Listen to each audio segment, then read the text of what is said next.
तुमच्या घरात लहान बाळ आहे का आणि तुम्ही त्याला नेसलेचं दूध किंवा बेबी फूड देताय का? तर ही बातमी तुमच्या पायाखालची जमीन सरकवू शकते. जगातील सर्वात मोठी फूड कंपनी नेसलेने तब्बल 25 देशांमधून आपलं बेबी फूड परत मागवलं आहे. कारण काय? तर त्यात सापडलेला एक असा विषारी घटक जो उकळत्या पाण्यानेही मरत नाही. 800 पेक्षा जास्त बॅचेस, 25 देश आणि कोट्यावधी पालकांचा जीव टांगणीला. नेमकं काय सापडलंय या दुधात आणि भारतीय पालकांनी घाबरावं का? जाणून घेण्यासाठी हा व्हिडिओ शेवटपर्यंत नक्की पहा.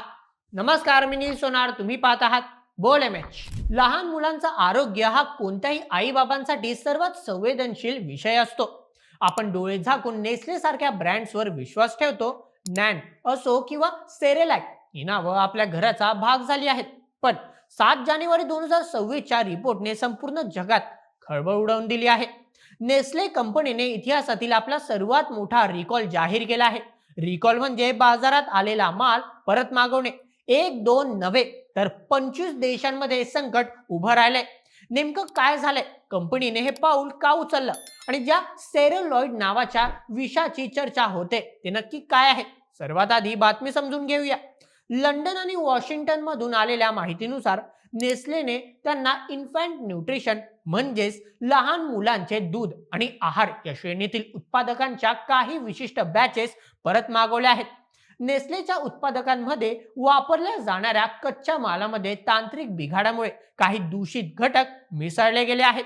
कंपनीच्या अंतर्गत तपासणीत ही बाब समोर आली आणि त्यांनी तातडीने 25 देशांमधील स्टॉक परत मागवण्याचा निर्णय घेतला. हा आकडा किती मोठा आहे मित्रांनो?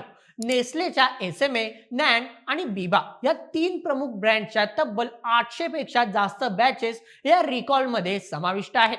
हे रिकॉल प्रामुख्याने युरोपातील देशांमध्ये होत आहे. यात जर्मनी, फ्रान्स, ऑस्ट्रेलिया, स्वित्झर्लंड आणि ब्रिटन म्हणजेच युके यांसारख्या बड्या देशांचा समावेश आहे. त्यासोबतच अर्जेंटिना आणि तुर्की या देशांमध्येही या उत्पादनांवर बंदी घालून ती परत मागवली जात आहे. नेस्लेच्या इतिहासातील ही एक अत्यंत दुर्मिळ आणि मोठी घटना मानली जात आहे. आता येऊया सर्वात धक्कादायक भागाकडे. हे दूध परत का मागवलं जाते? रिपोर्ट्सनुसार या उत्पादकांमध्ये सेरुलॉइड नावाचा घातक विषारी घटक आढळल्याची शक्यता आहे. आता तुम्ही विचार करा, हे नक्की काय भानगड आहे? ब्रिटनच्या फूड स्टँडर्ड एजन्सीने दिलेल्या माहितीनुसार हा घटक अत्यंत धोकादायक आहे. त्याचं सर्वात मोठं वैशिष्ट्य म्हणजे तो उष्णता रोधक आहे. सामान्यत आपण बाळाला दूध देताना पाणी उकळून घेतो जेणेकरून त्यातील जंतू मरतील. पण सिरोलॉइड हा घटक उकळत्या पाण्यानेही नष्ट होत नाही असं तज्ञांचं म्हणणं आहे. बाळाला काय त्रास होऊ शकतो? जर हे दूषित दूध बाळाच्या पोटात गेलं तर त्याला तीव्र उलट्या, मळमळ आणि पोटाचे गंभीर विकार होऊ शकतात. लहान मुलांची पाचन शक्ती खूप नाजूक असते, त्यामुळे हा विषारी घटक त्यांच्यासाठी जीव घेणा ठरू शकतो. सुदैवाने नेस्लेने स्पष्ट केलंय की अद्याप कोणत्याही बाळाला याची बाधा झाल्याचं वृत्त नाही. पण रिस्क नको म्हणून त्यांनी आधीच सगळा माल मार्केटमधून हटवायला सुरुवात केली आहे.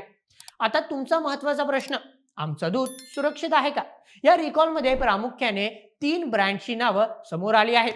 सर्वप्रथम एसएमए, त्यानंतर द्वितीय नॅन आणि त्यानंतर तृतीय बीबा. हे ब्रँड्स युरोप आणि अमेरिकेत लोकप्रिय आहेत. भारतात प्रामुख्याने नॅन आणि सेरेलॅक विकलं जातं.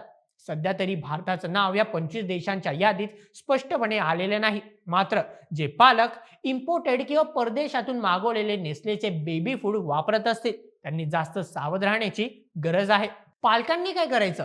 सर्वप्रथम तुमच्याकडे असलेल्या डब्यावरचा बॅच कोड तपासा. त्यानंतर द्वितीय नेस्लेच्या अधिकृत वेबसाईटवर जाऊन रिकॉल केलेल्या बॅच नंबरची यादी पहा. त्यानंतर तृतीय, जर तुमचा डब्बा त्या बॅच मधला असेल तर ते दूध बाळाला चुकूनही देऊ नका.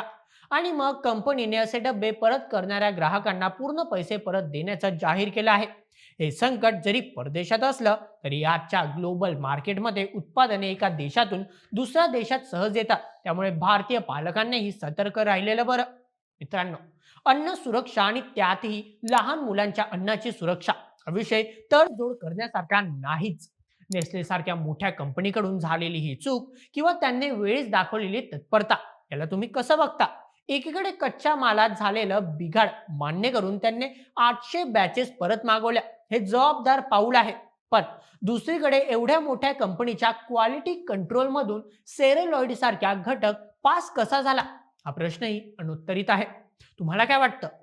तुम्ही तुमच्या बाळासाठी नेसलेची उत्पादने वापरतात का? आणि या बातमीमुळे तुमचा विश्वास डगमगला का? तुमचे मत आम्हाला कमेंटमध्ये नक्की कळवा आणि अशाच व्हिडिओसाठी सबस्क्राईब करा. बोल एम एच आपल्या युट्यूब चॅनलला. धन्यवाद.